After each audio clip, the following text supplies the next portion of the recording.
الحمد لله وكفى وسلام على حبيبه المصطفى أما بعد فأعوذ بالله من الشيطان الرجيم بسم الله الرحمن الرحيم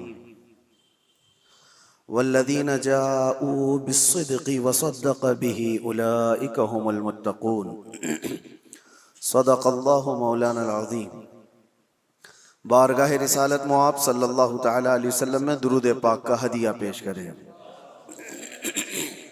اللہم صلی علی سیدنا محمد معدن الجود والکرم وآلہ واصحابہ الکرام وابنہ الکریم وبارک وسلم صلاة دائمة سرمدا ابدا۔ اسلام میں ایمان کسے کہتے ہیں؟ ایک سب سے بڑا حصہ ایمان کا دل سے تصدیق کرنا، دل سے ماننا، یہی ایمان ہے، یقین کرنا۔ باقی جو اعمال ہیں، نماز، روزہ، حج، زکوٰۃ، یہ سب یہ اسلام ہے، لیکن ایمان کا تعلق دل سے ہے، قلب سے ایمان کا تعلق ہے، اور اسلام ظاہری اعمال میں ہے۔ تو ایمان اور اسلام کو تھوڑا بہت فرق آپ نے محسوس کیا ہوگا، قرآن پاک میں بھی موجود ہے۔ تو تصدیق کرنا یعنی کسی چیز کو دل سے ایکسپٹ کرنا، یہ ایمان ہے، اور اس کے بعد جو مانا ہے اس پر عمل کر کے دکھانا، یہ اسلام ہے۔ بغیر دونوں کے آپ کا دین مکمل نہیں ہے۔ بہت سارے لوگ ظاہری طور پر مسلمان تو ہو سکتے ہیں لیکن مومن نہیں ہو سکتے، مطلب ایمان نہیں ہے، مسلمان دکھ رہے ہیں، یہ بہت بڑی بات ہے۔ اور قرآن پاک میں اللہ تعالیٰ فرماتا ہے قالت الاعراب آمنا ولکن قولوا اسلمنا۔ اللہ تعالیٰ فرماتا ہے اعرابی کچھ لوگ یہ کہتے ہیں کہ ہم ایمان لائے، اللہ فرماتا ہے نہیں، بلکہ یوں کہو ہم اسلام لائے۔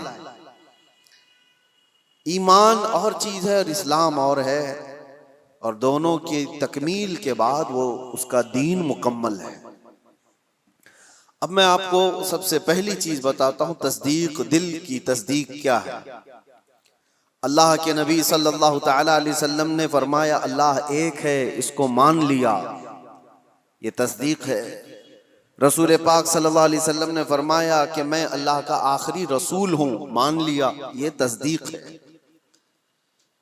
اللہ کے نبی صلی اللہ تعالی علیہ وسلم نے فرمایا اتنے نبی مجھ سے پہلے آئے تھے، ان کے کام یہ تھے، ان کے معجزات یہ تھے، تم نے مان لیا، یہ کیا ہے؟ دل کی تصدیق ہے، اس کو کہتے ہیں دل سے ماننا۔ اور دل سے ماننے کے لیے ایک بات اور میں آپ کو بتا دوں کہ دماغ کی ضرورت نہیں ہے کہ جو چیز ہماری سمجھ میں آئے وہی ماننا ہے، اور جو چیز نہ سمجھ میں آئے وہ نہیں ماننا، ایسا نہیں۔ ایمان اس کو نہیں کہتے۔ یعنی اگر تم یہ سوچو کہ جو چیز میرے سامنے مجھے لاجیکلی نہیں لگتی میں اس کو ایکسپٹ نہیں کرتا، اگر اس طرح کی بات کہتے ہو تو تم دل سے ماننے والے ہو ہی نہیں، تم دماغ سے پڑھنے والے ہو۔ اور ایمان قلب سے تعلق رکھتا ہے۔ مثال کے طور پر اللہ کے نبی صلی اللہ تعالی علیہ وسلم نے ارشاد فرمایا رات کے ایک چھوٹے سے حصے میں مسجد حرم سے مسجد اقصی گیا، بیت المقدس گیا، اور اس کے بعد پھر آسمانوں کا سفر کیا، اور پھر لوٹ کر کے آیا، پل بھر میں زنجیر بھی ہلتی رہی، بستر بھی رہا گرم، تا عرش گئے پھر آئے محمد صلی اللہ علیہ وسلم۔ اب کوئی انسان یہ کہے یہ لاجیکلی نہیں سمجھ میں آتا، اتنے شارٹ ٹائم میں یہ سفر کیسے ہو سکتا ہے، تو تم دماغ کی یہاں پر سوچیں دوڑا رہے ہو، دماغ کے گھوڑے دوڑا رہے ہو۔ لیکن تصدیق کسے کہتے ہیں؟ آؤ میں آپ کو بتاؤ۔ حضور پاک صلی اللہ علیہ وسلم معراج کے سفر کے بعد مکہ والوں سے یہی واقعہ بیان کر رہے تھے کہ کل کی شب اللہ تعالیٰ نے مجھے معراج کا سفر عطا کیا، مسجد حرم لے گیا، مسجد حرم سے مسجد اقصی، وہاں پر امام ائمہ انبیاء اکرام علیہ السلام کی امامت کیا، اس کے بعد پھر ساتوں آسمانوں کا سفر، عرش، کرسی، لوح، قلم، جنت، دوزخ، یہاں تک کہ رب ذوالجلال کا دیدار، اور پھر واپس آیا۔ یہ مکہ والوں کو میرے آقا بیان کر رہے تھے۔ اس وقت جس کو جو سوال کرنا تھا انہوں نے سوال کیا کہ اگر آپ بیت المقدس گئے تھے تو بتائیے وہاں کے حالات کیسے ہیں، بیت المقدس کا دروازہ کیسا ہے، کھڑکیاں کیسی، محراب کیسے۔ نبی پاک صلی اللہ علیہ وسلم سب کی چیزیں بتا رہے تھے۔ تو ایک ہوا یہ سوالات کر کے علم کو بڑھانا، اور ایک ہے بغیر کچھ پوچھے کہنا ہاں آپ صحیح کہہ رہے ہیں۔ دو چیزیں ہیں۔ لیکن اس محفل کی خصوصیت یہ ہے کہ ابو جہل اس کو موقع مل گیا، اس نے دیکھا کہ اتنی بڑی بات حضور کر رہے ہیں تو گمراہ کرنے کے لیے ایک بڑا چانس ملا ہے، باہر نکلا اور سب کو بولنے لگا کہ محمد تو اب چھوٹی چھوٹی باتوں سے بہت بڑی باتوں پہ آ گئے، وہ تو آسمانوں کے سفر کی بات اور رات کے ایک حصے میں یہاں سے بیت المقدس کے سفر کی بات کر رہے ہیں اور واپس مکہ میں بیٹھے ہوئے ہیں۔ تو وہ گمراہ کرنے کے لیے پروپیگنڈے کرنے لگا۔ اتفاق ایسا کہ اس محفل میں سیدنا ابوبکر صدیق نہیں تھے۔ حضور صلی اللہ تعالیٰ علیہ وسلم جب بیان کر رہے تھے اس محفل میں حضرت ابوبکر صدیق نہیں تھی۔ حضرت ابوبکر وہ کہیں سے آ رہے تھے، ابو جہل راستے میں ملا اور اس کے بعد پکڑ کر کے کہا ابوبکر رکو، بہت اہم کام ہے، امپورٹنٹ کام ہے، کیونکہ اسے پتا ہے کہ ابوبکر سے زیادہ قریب رسول اللہ کے کون ہیں۔ تو ابوبکر رضی اللہ تعالیٰ عنہ کو پکڑ کر کہتا ہے سنو ابوبکر، ایک مکہ میں نیا واقعہ ہو گیا ہے۔ پوچھا انہوں نے کہ کیا ہوا ہے؟ کہا ایک شخص ایسا ہے جو کہتا ہے رات کو وہ سویا تھا اور رات میں وہ اٹھ کر کے مسجد حرم گیا، مسجد حرم سے بیت المقدس مسجد اقصی گیا اور واپس وہ رات یہیں آ گیا۔ کیا یہ پاسیبل ہے؟ ممکن ہے؟ اتنا ہی کہا اس نے۔ تو حضرت ابوبکر نے کہا ایسا کیسے ہو سکتا ہے؟ بات تو ہے، ایسا کیسے ہو سکتا ہے کہ رات کے ایک چھوٹے سے حصے میں کوئی مسجد حرم سے مسجد اقصی گیا ہو اور پھر واپس آ گیا ہو؟ ایسا کیسے ہو سکتا ہے؟ تو ٹھٹا مار کر کے ہنسنے لگا کہ میرا نشانہ صحیح لگا ہے ابو جہل۔ تو حضرت ابوبکر نے پوچھا بتاؤ تو صحیح کون ہے یہ اس طرح کہنے والا؟ ابو جہل نے کہا کوئی اور نہیں، تمہارے ساتھی محمد صلی اللہ علیہ وسلم یہ بات کہہ رہے ہیں۔ تو حضرت ابوبکر کو جلال آیا اور کہا کہ سن، انہوں نے تو مسجد حرم سے مسجد اقصی تک جا کر آنے کی بات کی ہے، اگر وہ وہاں سے آسمانوں کی بھی بات کریں گے تو میں مان لوں گا۔ ابھی انہوں نے معراج کا واقعہ سنا نہیں تھا، پہلے ہی کہا کہ وہ تو مسجد حرم سے مسجد اقصی تک کے سفر کی بات کر رہے ہیں کہ وہ رات میں جا کر واپس آ گئے۔ ابو جہل سن، اس سے بھی زیادہ اگر وہ آسمانوں کے سفر کی بھی بات کریں گے تب بھی میں تصدیق کرتا ہوں، اگر انہوں نے کہا ہے تو وہ جھوٹ نہیں ہو سکتا۔ یہ ہے تصدیق، یہ ہے تصدیق۔ اور حضرت ابوبکر رضی اللہ تعالیٰ عنہ اس وقت تک ابوبکر ہی تھے۔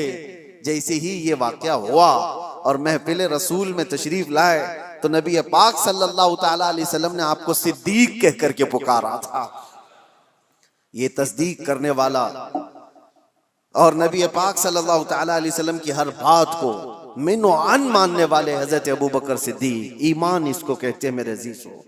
ایمان ایک بہت پاورفل اندر کی انرجی ہے جس میں ڈگمگ تھوڑا سا بھی ہو تو آدمی کشمکش میں مبتلا ہو جاتا ہے، شک و شبہ میں مبتلا ہو جاتا ہے۔ ایمان ایک بہت پاورفل چیز ہے، یقین کی اعلیٰ چیز کو کہتے ہیں۔ اب مثال کے طور پر اللہ تبارک و تعالی موت کے بعد ہمیں دوبارہ اٹھائے گا قیامت کے دن، اس پر یقین ہونا یہ ایمان کا حصہ ہے۔ ایسا یقین ہونا چاہیے کہ آپ کے اندر ذرا برابر بھی شک و شبہ نہ ہو، کیسے اٹھائے گا، کیسے ہو سکتا ہے، جل گئے، مر گئے، کٹ گئے، شیر کھا لیا، پانی میں ڈوب گیا، آگ میں جل گیا، کیسے اس کو اٹھایا جائے گا؟ رب تعالیٰ نے قرآن میں مثالوں کے ذریعے سے ہمیں بتایا ہے کہ وہ رب العالمین جو پانی کے ایک قطرے سے تمہیں پیدا کر سکتا ہے، تمہارے ختم ہونے کے بعد وہ دوبارہ کیوں نہیں اٹھا سکتا؟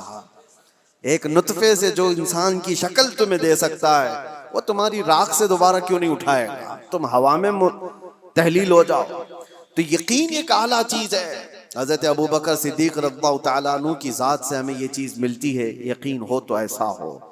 اور دوسری ایک اور مثال میں آپ کو دیتا ہوں بڑے بڑے لوگ جہاں پر کشمکش میں آ جاتے ہیں کہ کیا کرنا چاہیے کیا نہیں ہونا چاہیے، حضرت ابو بکر صدیق رضی اللہ تعالیٰ عنہ کا ایمان تو دیکھیں، حضور پاک صلی اللہ تعالیٰ علیہ وسلم کی وفات کے بعد حضرت ابو بکر نے ایسا محاذ چھیڑ دیا تھا کہ ایک طرف اسامہ بن زید جو 19 سال کے جوان تھے، رسول اللہ صلی اللہ علیہ وسلم نے اپنی حیات کے آخری دنوں میں ان کو لشکر دے کر بھیجا تھا، ابھی وہ لشکر مدینے سے زیادہ دور نہیں گیا تھا کہ میرے آقا کی وفات ہو گئی، 10,000 صحابہ کا لشکر، اور وہ واپس آئے مدینے میں حضور کی وفات کی غم کی خبر سن کر۔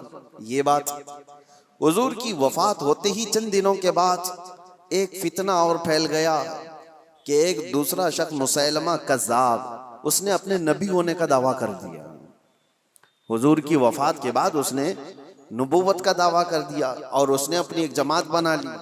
دوسرا فتنہ، ایک اسود عنسی نام کا شخص، اس نے بھی نبوت کا دعویٰ کر دیا۔ ایک اور فتنہ اٹھا، جو لوگ زکوٰۃ دیتے تھے انہوں نے زکوٰۃ سے انکار کر دیا کہ ہم زکوٰۃ آج سے نہیں دیں گے، کہ وہ رسول اللہ کی حیات میں دیتے تھے۔